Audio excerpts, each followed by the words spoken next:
Hello everybody and welcome back to my channel.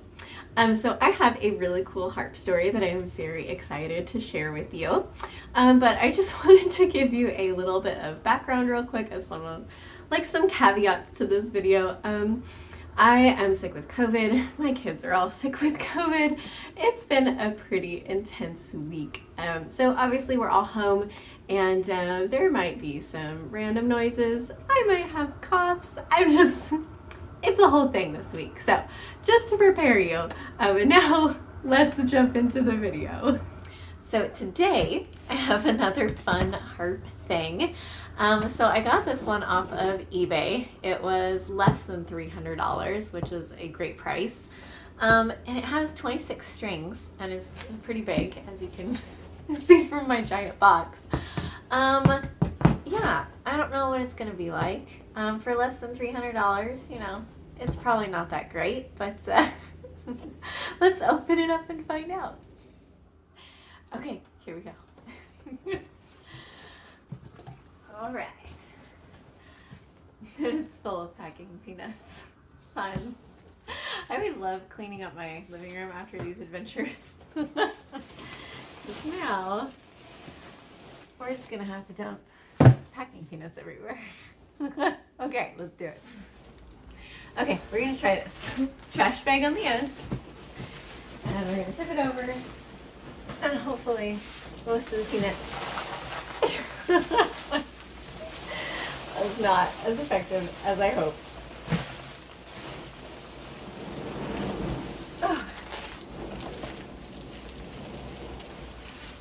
Oh my goodness. Oh, here it is. Well, it's all in one piece. Okay, so here it is. It was not inside anything except for those packing peanuts, so I'm glad that it seems to have made it okay, because that does not seem like enough protection. But let's open it up and take a look at it. Very excited to see this harp. Okay.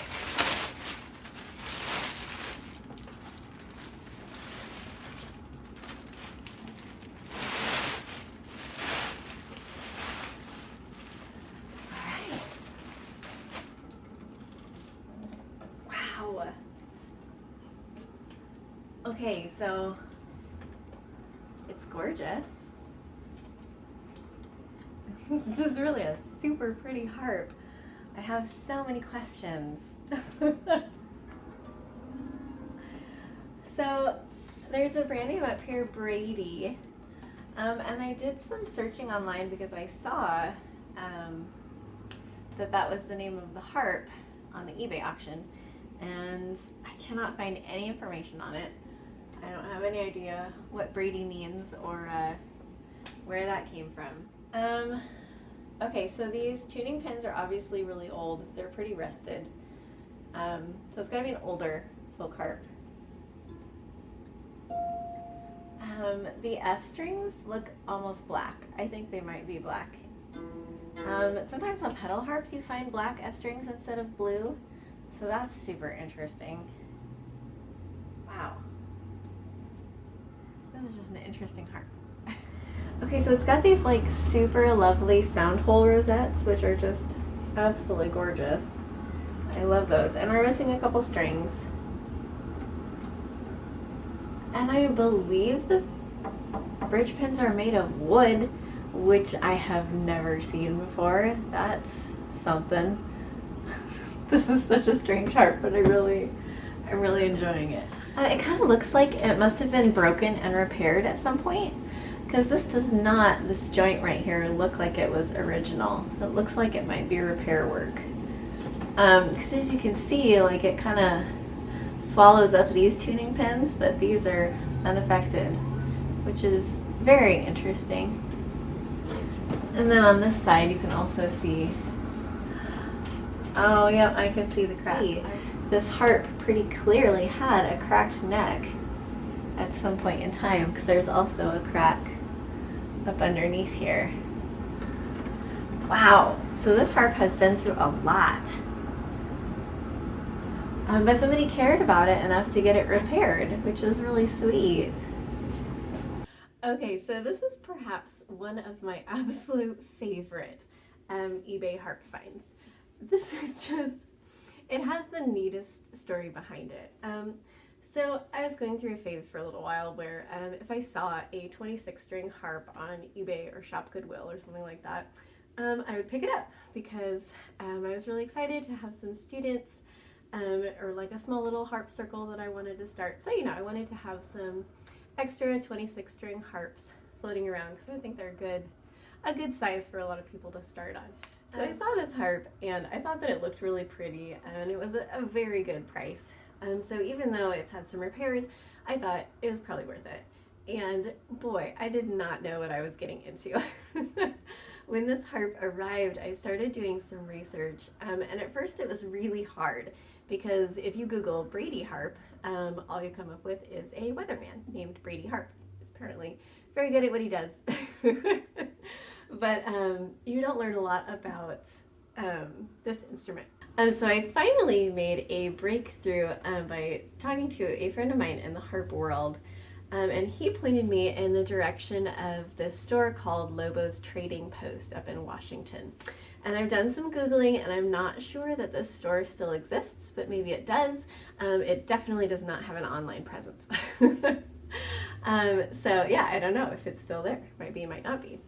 But the really cool thing about Lobo's Trading Post is that it's a musical instrument store, and it sounds like they have a lot of other like bric-a-brac basically, but it's also a musical instrument store owned by this whole family called the Lobo Del Mar family, and they originally were in Washington living on a houseboat, and not only do they make musical instruments, but they're also performers. Like, it's this whole huge family. I'm going to show you a picture because it's just like amazing. And over time people have married into the family, and one of those was a guy with the last name Brady, and he's a harp maker. So he makes these Brady harps, or made, I'm honestly not sure, and they were sold through this Lobo's Trading Post, which there were lots of other instrument makers in the family who made lots of other instruments, so it's kind of hard to find really any concrete information on it, but I just thought that was the coolest story. Often I go looking for the story of a harp, and I'm interested to see like who the maker was. Even Reese Harps has a fairly interesting story. It's kind of a fun little family business, but this, I think, is the best story I've ever found. This group of performing, like there's dancers, there's musicians. It goes all the way from Celtic harp to like Tahitian dancing. It's just really, really amazing what this family does. And like almost all of them are into it. Like it's a whole family thing. It's just the coolest story. So I was really, really happy to come across a harp that had such a neat origin. I'm not gonna lie, I am really a little bit jealous. I wish that my family was like that sometimes. It would have been so fun as a kid to be raised in that kind of environment. So yeah, it's very cool.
really the only disadvantage that I have found.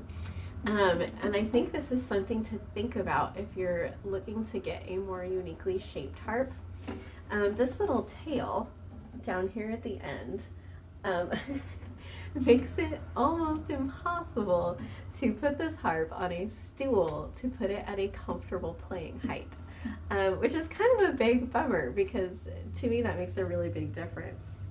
The sound holes aren't quite large enough back here to insert a harp stick, so you could like hold it between your legs.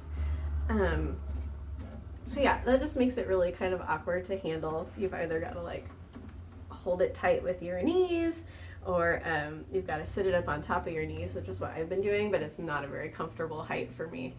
Maybe if you have a longer torso, I'm pretty short, that might make a difference. My other favorite thing about this harp is that for a 26 string lap harp, it has a huge, really full sound.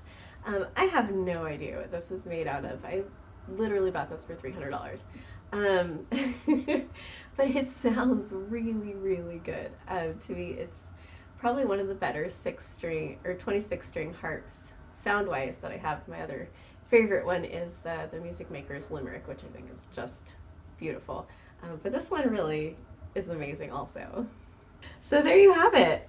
This video is really just kind of a cool harp story, because I don't know that it would be possible to find, I mean, I'm sure they're out there, but it would probably be very difficult to locate another harp like this. Yeah, so I hope you enjoyed that story and the sound of this beautiful harp. And if you have any questions, go ahead and ask me down in the comments. I will try my best to get back to you. Again, life is a little crazy around here right now. But I'm very hopeful that I will catch back up as our quarantine comes to an end and all of that. Thank you all so much for watching. I hope you have an absolutely wonderful day. Thank you all so much for watching. If you would like to subscribe to my channel, go ahead and click on that subscription button right up there. Otherwise, if you would like to join my Patreon or buy me a coffee, the links to those are down in the description. I hope you have an absolutely wonderful day.